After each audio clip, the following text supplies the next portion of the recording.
I know the value of life. I know what it means. I know what it means to be alive. I know what I can do with my potential.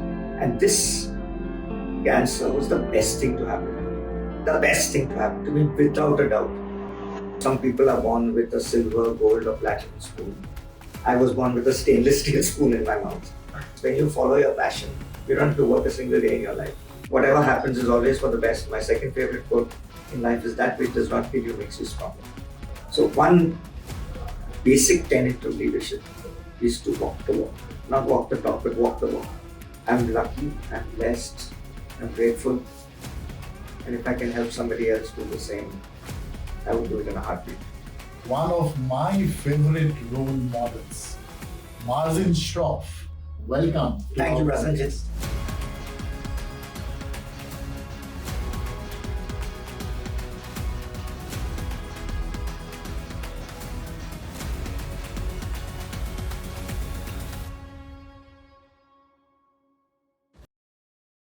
Welcome to the Great Managers League Leadership Podcast. My name is Prasenjit Bhattacharya. I am the co-founder and CEO of Great Manager Institute. Today's particular podcast is something that I can caption as the price of leadership.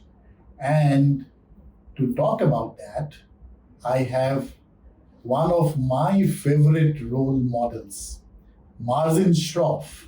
Marzin, as many of you know, was the CEO of Eureka Forbes, has been associated with Pallonji Group for a very long time, where he sits on the boards of many of their group companies, and has recently personally taken over the functions of HR, leadership development, culture, and transformation. That's a mouthful, but we will talk about that in a minute. Before that, Marzin, welcome. Thank you, Prasenjit, for your kind words, and you're no small leader yourself, having formed the amazing Great Manager Institute, and before that, Great Places to Work, where you started it from scratch and built it into an incredible brand which every company aspires to. Thank you so much, Marzin. And we have been studying the things that you have done and your colleagues have done. And if you recall, in many of our conferences, either you will come or you will send one of your senior colleagues. But I also haven't had the opportunity to really know the person behind the leader that we have all seen and interacted with. And there is this usual debate, are leaders born or are they shaped? So it would be great to know a little bit about your early life and early influences, and then talk about the leadership journey. So, some people are born with a silver, gold, or platinum spoon. I was born with a stainless steel spoon in my mouth, which means I wasn't deprived of anything. At the same time, I wasn't, I was still a hungry kid from wanting to do something in life. My parents both worked. My mom worked with P&G, my dad worked with another company as head of accounts and finance. Those days there was no CFO, so they were working people. Brought up by my grandmother, who is and will always be my role model in life. She was an incredible woman, strong and powerful. And when you talk about your leadership journey, it is always anchored in people that inspire you. And my grandmother was one of those very deeply inspirational people. So we all hear of, rags to riches. In my grandmother's case, it was riches to rags. My grandfather's grandfather, my great-great-grandfather, founded theatre in India. Oh, wow. He used to translate Shakespearean plays into Hindi and Urdu. And he had a natak company, a theatre company, where he would travel the entire breadth of the country, from here to Rangoon on this side, to Peshawar on that side, to Chennai downstairs. And they would charter the entire train and take the whole company. Oh, wow. So he founded it. His son, which is my grandfather's father, which is my great-grandfather, gambled away the entire company in one day, in one evening. Oh, wow. And my grandfather had a British nanny when he was growing up, lived in a big house in Bangalore. all of a sudden had to move to a 2-bedroom or 3-bedroom apartment in central South Bombay. My, my grandmother took the onus of this entire thing and brought up the family with my grandfather's help because he would always be working and thing. And they had 3 daughters, have 3 daughters. She educated all 3 girls in a convent school in Panchgani, paid for it from the savings that they had. And that taught people the value of, my mother and myself and everybody, the value of education. So when you look at life and you see your early principles when you grow up, value of education is so, so critical. So she was in a boarding school and she said, I had such a great experience, my mom. So she put me in a boarding school and I went to St. Peter's, Panchgani. Oh, wow. Where I learned the value of independence, where I learned the value of how to fight for yourself, where I learned the value of studies during the morning and sports in the evening. So I would play cricket, football, table tennis, badminton, hockey, chess, every single game under the sun. And of course, today, after 45 years of leaving school, my most active chat on my WhatsApp is my school chat. So it's incredible how relationships and friendships are built. And these are all shaping things which happen in your life, which, well, can you call it a leadership lesson? I'd say no. But does it shape you as a human being, which evolves into a leader? I would say yes. So the value of relationships, the value of education, value for money, all of this comes into somebody's early life. Looking back and the story of gambling away, that great inheritance in one night. The only other story I have heard which is similar is a king called Yudhishthir in Mahabharata who gambled away everything over one game of dice. In retrospect, of course, this has been long back. Do you look at it now and do you see that as a very bad thing that happened to your family, or do you think that there is some silver lining in spite of that, or probably maybe because of that misfortune? How do you interpret that? So, Prasanjit, after having been through what I've been through in life, I can say this with the deepest of conviction, deepest of conviction, that whatever happens is always for the best. Is one of my 2 favorite quotes in life. Whatever happens is always for the best. My second favorite quote in life is, that which does not kill you makes you stronger. The Nietzsche quote. So, whatever happens, you may not know it at the time, but it always either makes you or it breaks you. And that's going to be the title of the book that I'm planning to write. Either make you or break you. Life can either make you or break you. And it's incredible how you pick this up from all my childhood journey and said that any circumstance that happens to you will shape you or break you. And this is what I have figured out in so many of my interviews with leaders. It's almost as if it is a rule that you have a great misfortune, either in your lifetime or in the previous generation, but in retrospect, that turns out to be one of the main reasons why you are able to generate energy and sustain your leadership journey. And there is no such thing as a misfortune really without an opportunity for you to this. And as you say, if it doesn't kill you, it will make you stronger. And we'll talk in a while about how this was really tested in your personal life. But before I get into that, you talked about how you got influenced as a human being by your boarding experience at Panchgani. And if you were to look at, let us say, yourself as a leader, so were you shaped by specific incidents, turning points in your life, or to some extent, are you an accidental leader, or from a very early stage, did leadership fascinate you? how do you portray yourself? I was never an early stage leader. I was never a bright student in class. I would pass. I would get, I'd be between 11 and 20 in my class, never in the top 10. Um, I did play sports, of course. I was captain of the team in my cricket time, in my football thing, and vice captain in college at university level, etc. But that was more about teamwork. It was more about, it wasn't a leadership journey in any way. Um, Leadership happens to you along the way, and you are shaped by your circumstances, of course. But you also take examples of many things, many people who you learn from, and you learn what to do. You also learn what not to do. And I think the what not to do is more important than what to do, because leadership is also about making choices. It is about doing the right thing even when you don't want.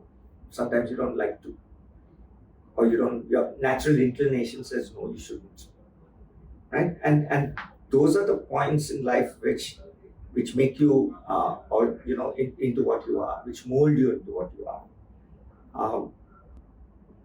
My illness that you sort of spoke about has been my best shaper of my leadership style.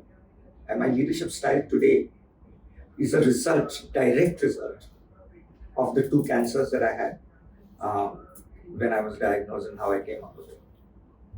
So let me get straight into this. Now that you have mentioned it, what does not kill you makes you stronger. But what happened could have easily killed you. And tell us a little bit about that life-changing sort of time in your life, almost 9 years back, when you were diagnosed with cancer, and not just one type of cancer, but it was, I was shocked when you first narrated your ordeal and the time you spent at CMC Vellore. But why don't you take some time and tell us more about it? What happened? So, I got diagnosed with two unrelated cancers. Okay, I had leukemia, and I had a carcinoma in my kidney, in my right kidney. And they got diagnosed within 1 week of each other. Both of them completely accidentally. There was no reason why I should have got one or the other. There was no symptoms, there was no pain, there was no nothing. And that journey has been phenomenal for me, in the sense that from not knowing what to do, being completely dazed, to finding people that come up from nowhere really and become lifesavers, to being inspired by people who you thought you'd lost touch with so many years ago, who hear about you and want to pray for you. And there is so much of goodness in this world that it's not funny. The amount of people that have prayed and given me good wishes and blessings and all of that from family and friends, and it's incredible positivity. And you can look at it in two ways. You can look at it and say, I'm gone, right? Or you can look at it and say, I'll come out of this because I have no choice. And the one thing, if you want to pick up as a lesson of this, is that if you don't have anything to live for, you will die, right? So there's this, was it a Charlie Brown cartoon with Snoopy, which talked about, this guy says, we will all die, someday. And he says, no, we will live every day and we'll die one day. And I think that is the essence of it all. What this taught me is how not to exist and how to live. And every day in the morning I get up and I'm feeling I'm lucky to be alive. Even after 9 years, I get up and I look into the mirror and say, wow, today's been fantastic. I'm alive. People who don't go through something like this will never know the value of life. I know the value of life. I know what it means. I know what it means to be alive. I know what I can do with my potential. And this cancer was the best thing to happen to me. The best thing to happen to me, without a doubt. So that which did not kill me made me who I am. It shaped a lot of my leadership as well. A lot of it. I'll talk about the leadership lessons in a minute, and but this is something which you are saying is actually an empirical truth. There's a guy called Viktor Frankl who, in a book Man's Search for Meaning, actually talks about case studies of concentration camp prisoners. Those who survived had a reason to live. Whether it was a picture which is hidden away of a child who escaped and you hope to sort of meet that child again, or a manuscript which you have not published, there's always a reason for you to live. There's always a reason. And if you were to look at those particular days, was this something which, is there a phase that people follow, that initially you are devastated and then obviously you go around asking all kinds of experts and then you are reconciled, then you are hopeful? How does this process happen? So, initially, you're broken, right? So when I first went to Vellore, I was reading about life after death. I read this Many Lives, Many Masters, Anita Murjani's book, and all of that. And I almost, because two cancers, who live? And even if I live, I'll be a vegetable or whatever. I mean, it was all this stuff. And then a friend of mine, a guy called Vasu, gifted me a book by Louise Hayes called You Can Heal Your Life. That was a turning point for me. I read it and it gave, so many examples of people who have come out of these things through the power of the mind over the body, which is what I will probably talk about a lot more in my session in May.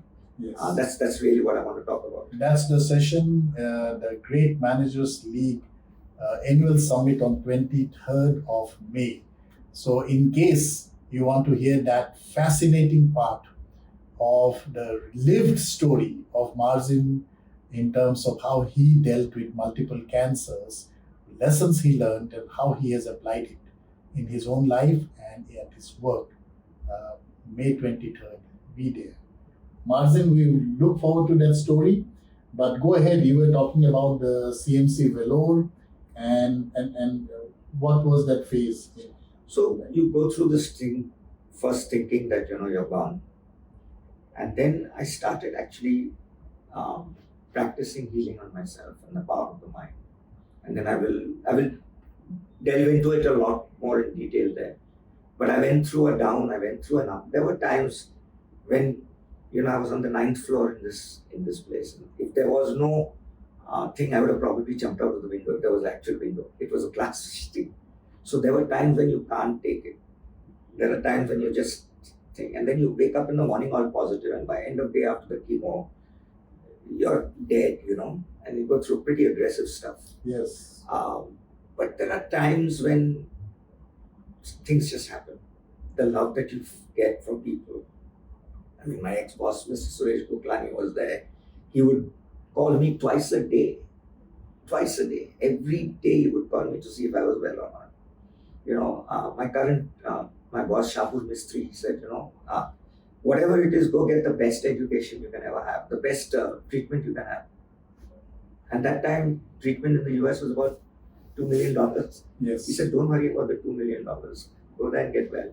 Now, when you have people like this, my wife, my friends, all my buddies and everything. On my 50th birthday, I was in Vellore. Half the Parsi colony flew down there, all my friends, to celebrate my 50th birthday with me. I postponed my chemo by one day to celebrate my 50th birthday because these guys had come down.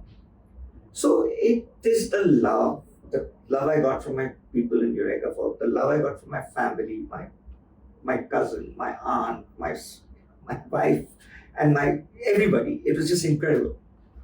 So that really gives you also a drive and a push to say, man, after all this, you can't give up in life.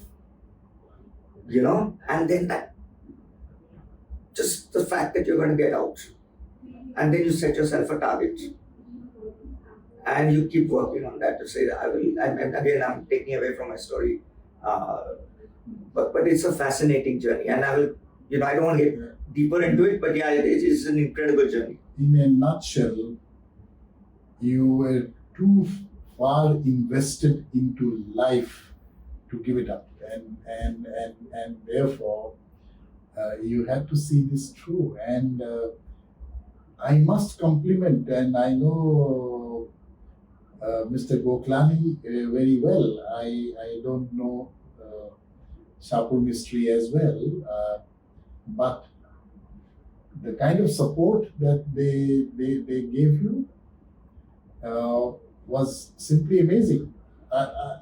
That didn't stop you from becoming the CEO of the organization, isn't it?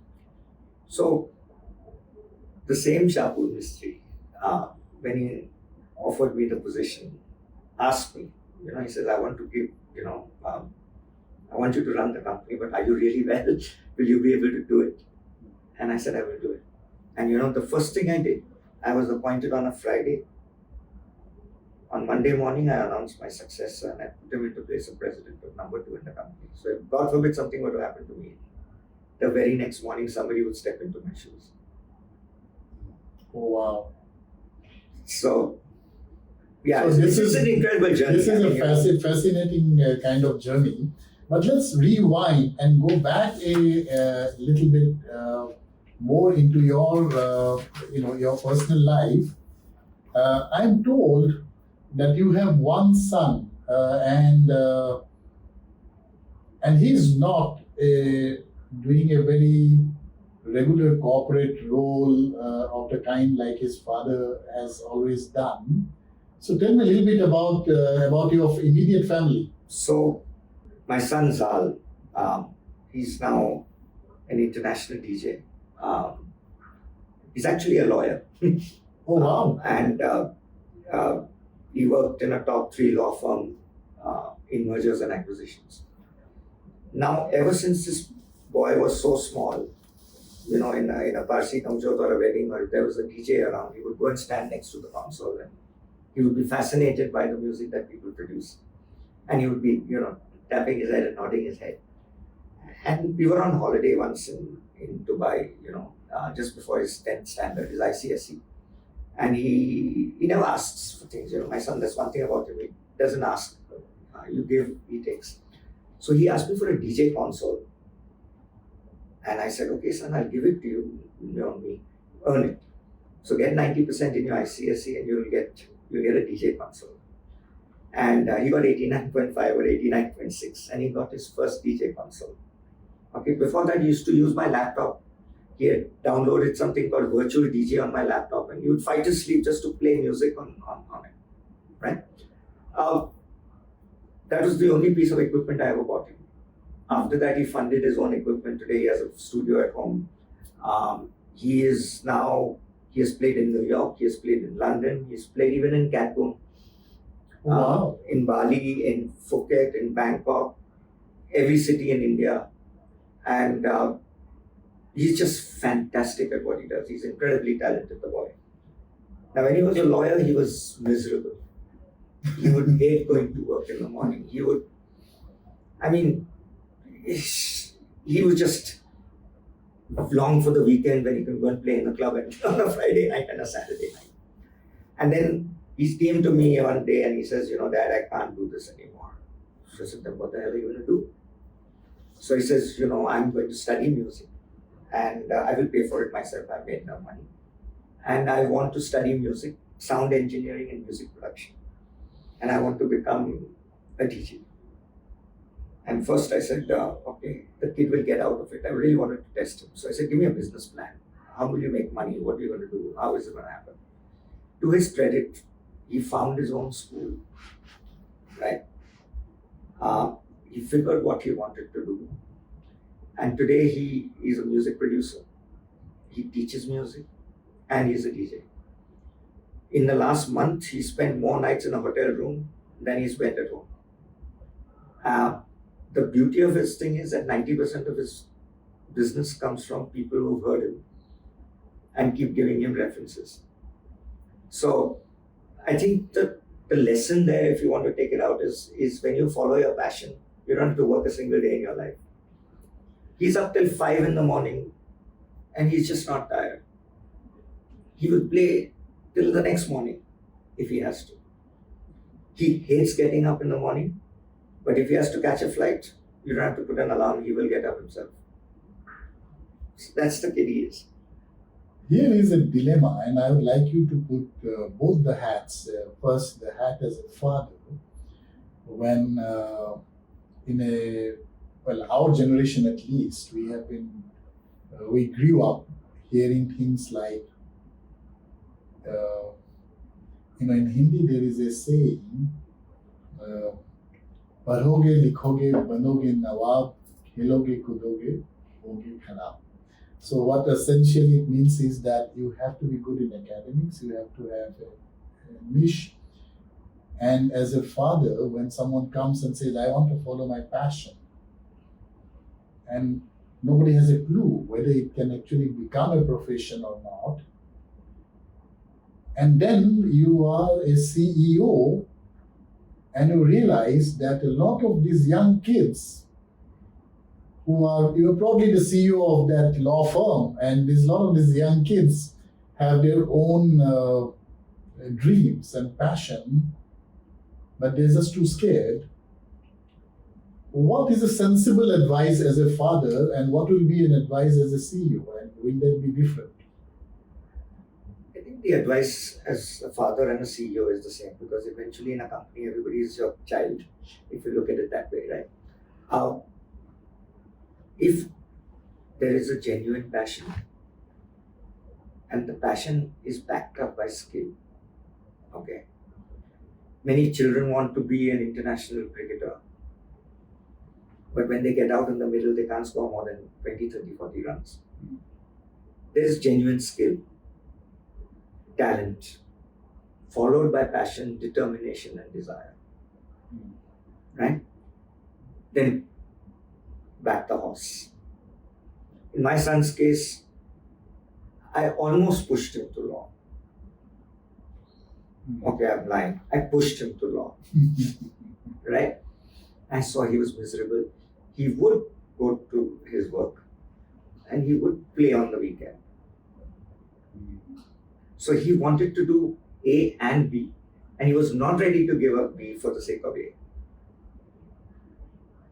Right? So it is the advice then to a parent would be, you can bring up a child who's miserable because they really want to do something. But if a child really wants it and you can see it and you can see the talent, just go ahead and do it. Yeah. So I think these are the 4 fundamental questions, that ikigai questions that you have, isn't it? Do you really like to do it? And are you good at it? Are you good at it? Is there somebody who's willing to pay for that? And is it going to make a difference? Lucky are the people who can answer yes all those 4 questions. And coming back to your experience of running large, complex organizations, and I'm going to talk about 3-4 things which I know you have done an amazingly wonderful job. And maybe just so that we can take it one by one and we don't skip. The first one that comes to my mind is this whole thing about passion, energy, and motivation. And you have been in businesses where ordinary people coming from lower middle class background actually became extraordinary salespeople. I'm sure it must have happened in other functions, but for sure I know about sales. What is the secret of that kind of motivation, and how do you create a world-class sort of sales force that can beat anybody? When you hire someone, Don't hire for skill, hire for attitude. That's the first, right? And in the case of salespeople, you really need hunger. You need people who are hungry, who want hungry not just for money, hungry for success, hungry for learning, hungry for career, and of course hungry for money and a better life. And everybody has a latent desire inside, the hot button or whatever you want to call it, right? You just have to find it and ignite it. And we were brilliant at finding that as an organization. And you found that button and you pushed it. And every time you pushed it, it just went higher and higher and higher. And after a point, you tend to see others in yourself and say, I was in that position. How can I help this young kid become me? And it's a self-fulfilling or self-perpetuating, self-propelling kind of wheel which keeps going round and round and round. And then it just keeps gathering, momentum, and it becomes faster and bigger as it goes on. So building a factory of leadership, building a factory of talent with the right training, of course, obviously there are skills which come in, but if the person is inherently has the need to do something, all you have to do is sit there and fuel it. It's like my son, right? How different is that from a great sales guy? He had the need, he had the fire inside him. I just allowed him to do it. Catalyze the process. I didn't allow, I catalyzed the process. It's similar with every human being, in whatever function they are. You can catalyze that process. And it just needs a little bit of motivation to do it. Sometimes just a little bit of mirror to show them, to say what they're capable of. And when people look in the mirror and see you are a pussycat to yourself, but you look in the mirror and you see a lion, you become a lion. You're saying something very interesting. I remember back in the good old days, you used to talk about earning, learning, pride, and fun as some of the elements of motivating and pushing the hot button. There was something called as the, I don't really recall the exact name, but let us say the dream card or something, where what is your dream? And maybe it is to get my sister married, or it could be anything. Yeah. And how do I help you? And that's the hot button. How do I help you? That's it. That's the example that you give. And you guys are not psychiatrists, you are not psychologists, you are just, ordinary business people, but with such an extraordinary idea about human beings. When I look at organizations, many in financial services, all they can think of is incentive, tinker with the incentive and see the performance with an attrition rate as high as 80%. That's what they have achieved. And is this something that you imbibe from your own leaders because you have seen them behave in a particular manner and role modeling certain behaviors, and that's how you got it? Or did somebody actually design this whole process? So, more often than not in life, money doesn't make the mayor go. Yeah, it's a whole lot of other factors that actually make a person or get that person's drive or motivation level up. And I think one doesn't need, you're right, you're not going to be a psychiatrist to know how to, to do this. You have to ask this very simple question: what's your dream in life? And how can I help you achieve it? And if you can answer that question, all you have to do is from time to time keep reminding that person of that dream. From time to time keep reminding the person that it's possible to achieve.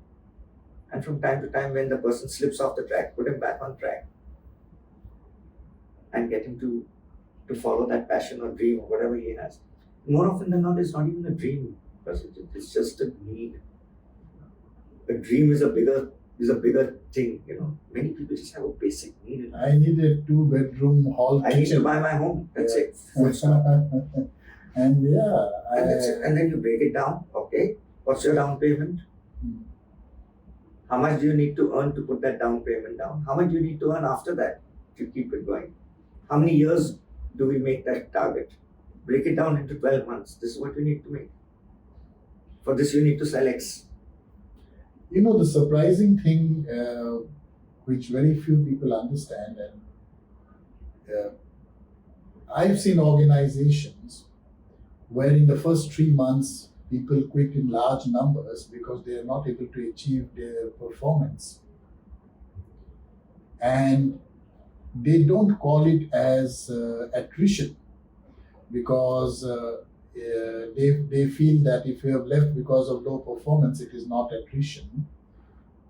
And they don't realize that the new guy who is coming is going to start from zero. Maybe the guy who left because he's only achieving 33% of his target, but the next guy is going to start from zero for the next 3 months.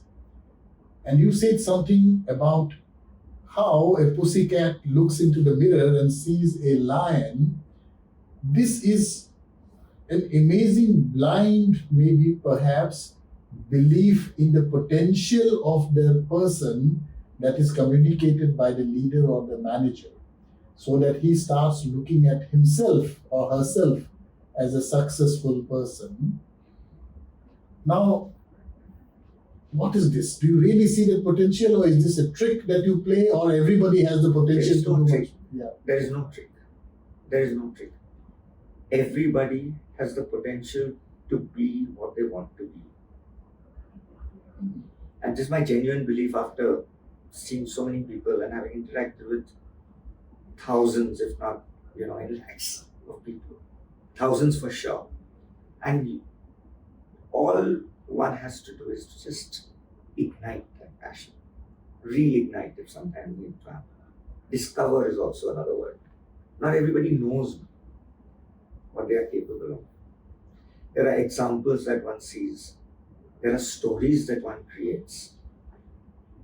There are videos that one will look at and say, okay, I want to be this. What very integral part of our training was not just about, this is how you go to a customer and sell. It's about inspiration people who have been there and done that. And today where they are and what they've done.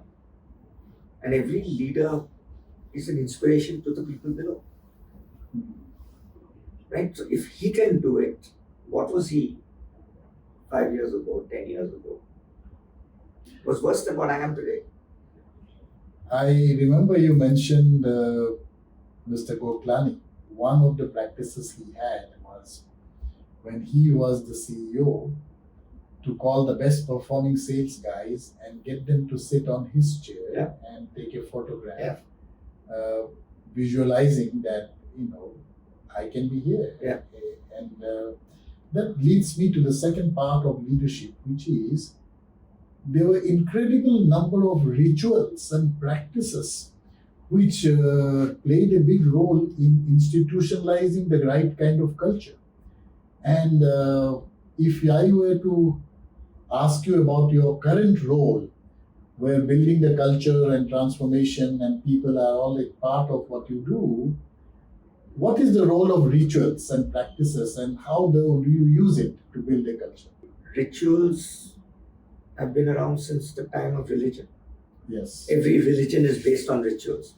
Correct. Right? And if you really think about, creating rituals, these are, they're inherent to people in a large group. I wouldn't call it a herd because that's the wrong word, but definitely the large majority of people Any tribe have something as to create a tribe, to create a thing. Harley Davidson and brands like that have used rituals to the next level with these bike clubs and doing things and that kind of stuff. The businesses of Eureka Forbes and the business of Shapoorji Pallonji are very different. Okay, one is a construction powerhouse, a real estate powerhouse, a infrastructure powerhouse, energy, water. These are the things that Shapoorji Pallonji is into. Eureka Forbes was into, at that time, direct selling, pushing things. Today, of course, it's a multi-level organization with retail and e-com and everything and all of that, right? Rituals work. up to a point, but culture again starts from the top and comes down, right? It doesn't start from the bottom and go up. Culture is something that you need to set. It's my belief. People say that this becomes a part of the culture, but the culture is always set by the people at the top. This is what I want my organization to be. This is what I want my group to be. This is how I would like people to behave. And after defining what you want, you put in practices, possibly rituals along the way, to reinforce that culture. You want a high performance culture, then you have to have reward and recognition processes in place. You want a collaborative culture, then you have to foster teamwork and team building. Right? So depending on what you want to create as your culture, the first step is in definition. You define the culture that you want. Once you've defined the culture, there are 50 ways to do it. And the rituals can be one part of it at the end of the day. On the construction thing, people will, sing and can do something. I mean, but will that really motivate the guy? Or will something else motivate the guy? Can there be a health insurance scheme for their family? I'm just telling you, right? Things like that. In COVID, we had done this Dare to Care scheme in Eureka, just before COVID actually, where if God forbid the person passed away, up to 5 years of salary would be given to that person's wife or husband in the next 1 month. And these are little things which help define and create culture building. Zindagi ke saath bhi, zindagi ke baad bhi. Right? And you have to put in practice what you really want to achieve. It can be done through myriad ways. Let me ask you, as you grew as a leader from frontline, middle management, senior management, and you have spent a lot of time, what would be a few turning points or experiences which shaped you as a leader? Maybe without giving specific details, if you can share a few examples, that would help us. So, okay, I didn't start in the front line. That's a confession I have to make. I finished my MBA in London and I came back and I joined as a brand manager, so as a marketing person. But I realized very quickly, very, very quickly, that unless you roll up your sleeves and get into the trenches, you will never know. You'll never know what the situation is. So there is this, I think his name was Sidney Yoshida, who wrote this iceberg theory, right? Yes. So out of 100 problems known to the guy at the front line, the top management only hears 4 of them. Because then there is a filter along the way that filters out all the information. And if you don't know your people's problems right at the bottom of the chain, you cannot solve for anything. So one basic tenet of leadership is to walk the walk. Not walk the talk, but walk the walk. To get out there, be in the trenches. In this case, go to a site. Stand there, wear a helmet. Figure out how hot it is. How a bricklayer is laying that brick. Similarly, you get on the back of a bike and you wake up and go on the field, or go with a service technician to service an aqueduct. And that, to me, is the crux of it all. When you understand what is going on right down there, you can create what you want to do up here to make that thing happen. Yeah. There are many things in business. There's strategy, there is finance, there are millions of things, supply chain, all of that. But your people are your biggest asset. And if you can get your people, and every industry says, our industry is unique. But every industry is based on one thing. It's how your people perform for you. Whether you're a restaurant, whether you're a water company, whether you're a construction company, whether you're an energy company, whether you're a software company. Things may change with AI, But that's a different ballgame altogether. Well, it might, but the reality is with all the changes, there's only one apparatus that you have to deal with it. The human brain has not changed in the last 300,000 years. Yes. And, and therefore, if you don't understand people, then you probably will not even be able to figure out how to use AI. Absolutely. It is in this context, it's interesting. There are a number of organizations where managers tell us that, well, yes, the management want the organization to be a great place to work. They want to build great culture. They want a leadership pipeline. But 9 times out of 10, they only ask about sales.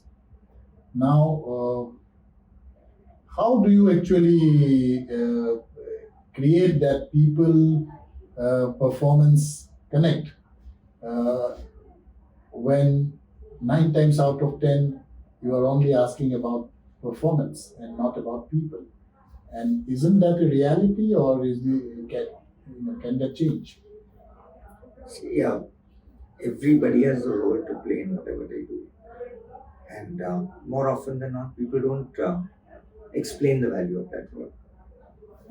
So I might sit in a global capability center somewhere, and I'm servicing a guy somewhere in Mexico or in Sweden or wherever. Right. And unless that guy who's actually at the moment of truth understands the value of what that person is bringing to the organization and the role that that person plays and the criticality of that function, nobody will ever get the best out of that person. I want to know what I'm doing in life. Does it have any meaning? Is it really important? Am I just a cog in the wheel who comes in every day and does what he has to do and go home? If I know what I'm bringing to the table in the larger picture, that without me, things won't happen, then I will play the role of that important person. I'm only as important as how I'm made to feel. And in this case, because salespeople are so number driven and so distinct, people come to you and say, look, man, I need my sales guys to do this. But they're also accountants in the background. There are also people who work in a warehouse in the background. Think about it, a guy who's lifting a forklift, right? If he makes a mistake and sends a shipment from Chennai to Bangalore, imagine the loss that would happen. Now suddenly that guy begins to think, man, geez, I've got to do it right. I've got to get 100 out of 100 parcels right. The delivery guy, he does it with a smile, he chucks it. Why are some experiences, it's all about creating that need and that sense of purpose in a person. And everybody is important. McDonald's did it brilliantly with whether you are wiping the floor or whether you are at the back of a counter, you're feeding people. In the case of Aquaguard, when you were a salesman, you were saving a life by going into that person's house. You were saving a life. In our case, when we are building people's dreams. Roti, kapda and makan. Makan hai, to sab hai. So the fact of the matter is that most businesses exist only because there is a social need. There is a difference that it is making. And how do you get everyone to appreciate that? I remember Domino's Pizza used to say, you make the dough, bake the pizza, or you take it, make it, bake it, take it, or help someone who does it. And the ability to simplify that. But tell me about a couple of challenging situations that you encountered in your professional career as a leader, and where you were really forced to think out of the box. What would be those examples? I handled many functions when I was in Eureka. I was head of strategy, I was head of marketing, I was head of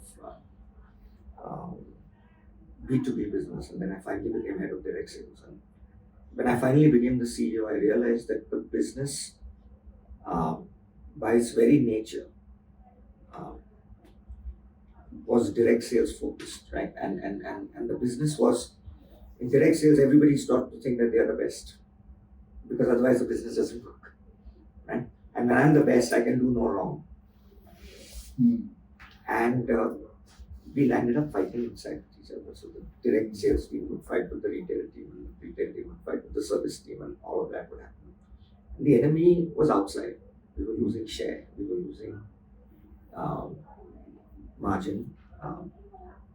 And I really didn't, when I took over, I of course wore the hat of direct sales, because that was the hat I was wearing. And I also wore the hat of the organization. And the first thing I said I need to do is to bring in an outside view. Right? So there were 3 or 4 things that were really, I would say, critical at the time when I became MD and CEO. Outside in view was one. Leadership team was another. The silo issue and the silo challenge and getting out of that into a collaborative culture was the third. So let me take the third one first, and then I'll come back to the second and the first. People's variable pay, or PLI, performance linked incentive, was all based on their own performance. So for my core team, the direct reports, I changed it and I said 60% will be based on company performance and 40% on your performance. And all of a sudden, my silo and my need became our silo, our group and our need. Right? So that was one thing. Second is building trust in your leadership team. We had an incredible leadership team. Right? Fight with each other in the boardroom. We got out of the boardroom, we were one body. And it was built on trust. It was built on a lot of effort. And I was lucky to have such a great team behind me, because when any challenge comes up, the team is together. There are 12 heads who are working on a problem, not one. Right? And if you're able to build an incredibly powerful network of people who work with you, who stand behind you, who are there with you every step of the way, who don't say yes sir, 3 bites full, but say, you're right, but can we look at it this way? And you build that culture of transparency, openness, agreeing to disagree. Any challenge is surmountable. The third part came in when we needed an outside review. So we went to 3 of the largest consultants. And frankly, the fees were higher than our year's profit. Oh, wow. And we had to take a call. Again, the team came in, brought the team together. We put the questionnaire for what basis we would select people on, made it objective, made it transparent. One person who's not aligned can break the whole thing, right? And then we worked out a deal with BCG to actually, you win, they win, you win. So all the KRAs of everybody was aligned. And we all won. So the challenge of the outside in was cracked. The silos were broken into one team. And the team stood together all the way. All the way. Now, if in all of this, it's almost as if, as a leader, you are an architect, sometimes an engineer, sometimes you are conducting an orchestra, you are the conductor, or you also have to be a gardener. You have to be a general, farmer.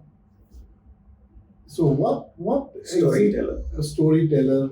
So what's your favorite part of leadership? I mean, of course you do everything, but given a choice. It's a hell of a tough question to ask, Prasenjit, and it's not fair.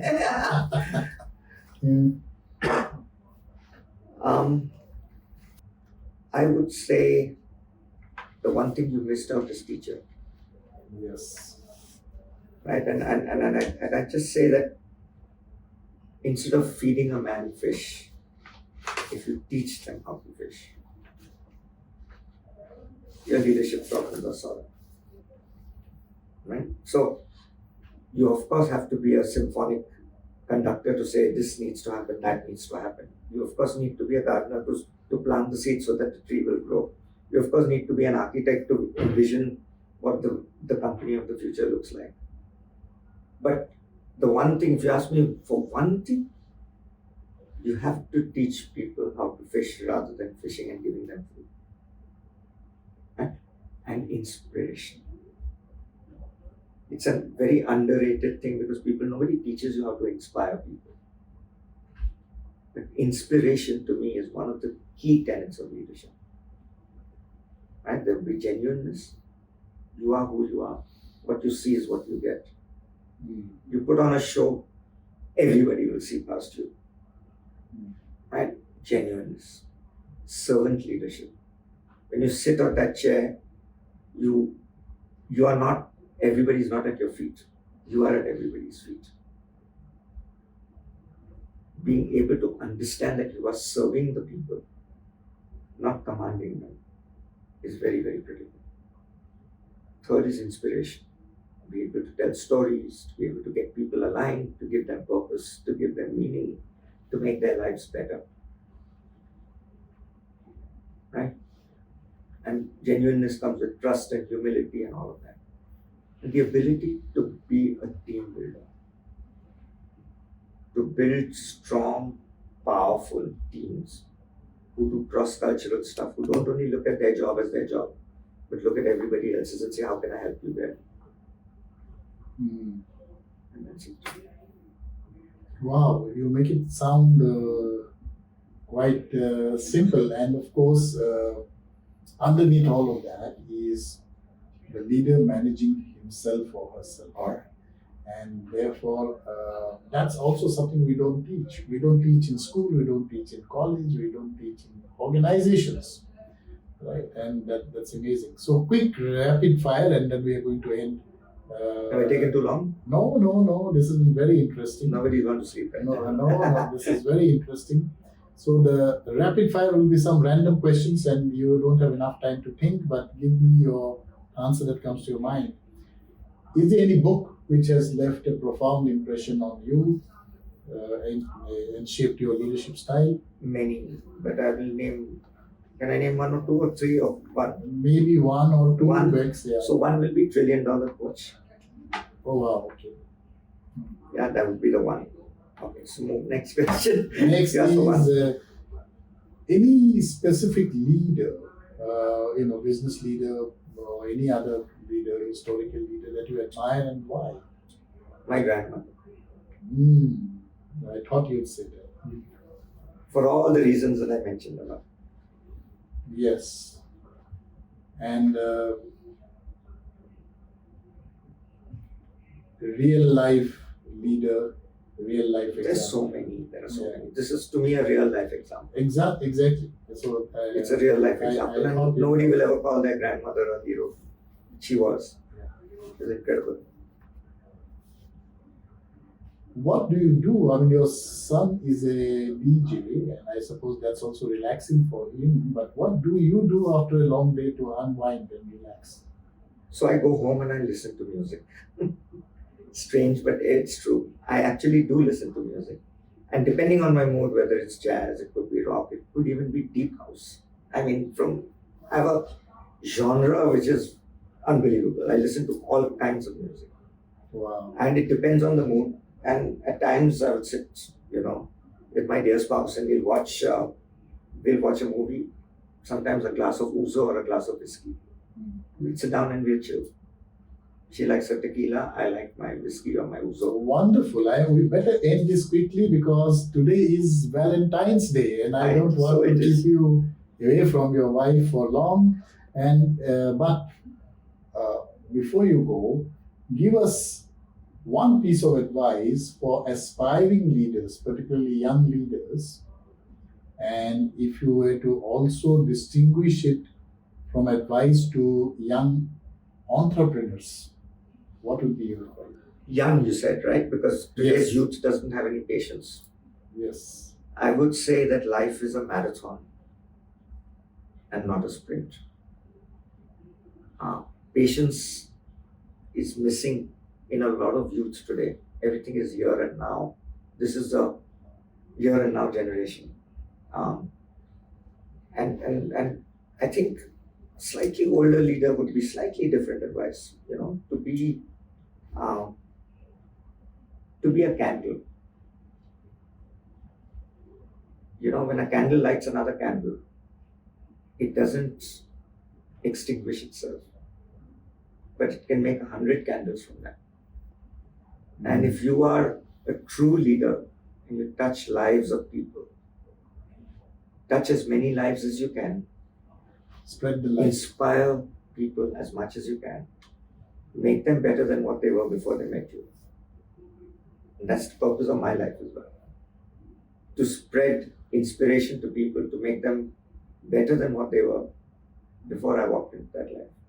Whether they are suffering, or whether they're struggling, or whether they're thriving and enjoying themselves. And you talked about your personal experience or near-death experience with multiple cancer. Is that the reason why why it's so important for you to give back, and you find the energy to do so instead of hanging your boots? And It is the only reason.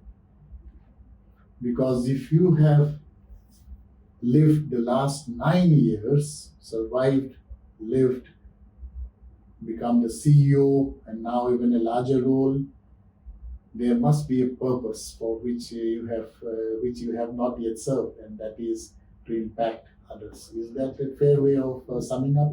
You could certainly say that. That's really what it is. It really is what it is. Because I'm lucky, I'm blessed, I'm grateful.